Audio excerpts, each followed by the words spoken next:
explain yung blank sa BICAM report? Tikom ang bibig ng mga kongresistang bahagi ng Bicameral Conference Committee na nag-aproba ng BICAM Committee Report ng 2025 National Budget. Sinubukan naming tanungin si Acting House Committee on Appropriations Chairperson Stella Kimbo tungkol dito.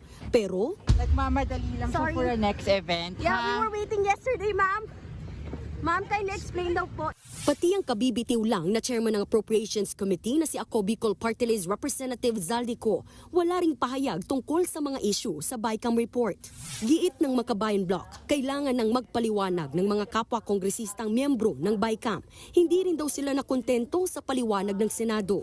Naunang sinabi ni Kabataan Party List Representative Raul Manuel at ACT Teachers Party List Representative Franz Castro na may mga blankong halaga sa natanggap nilang BICAM report na niratipikahan sa plenaryo. Kasi dapat yung ni-ratify, kumpleto na yun.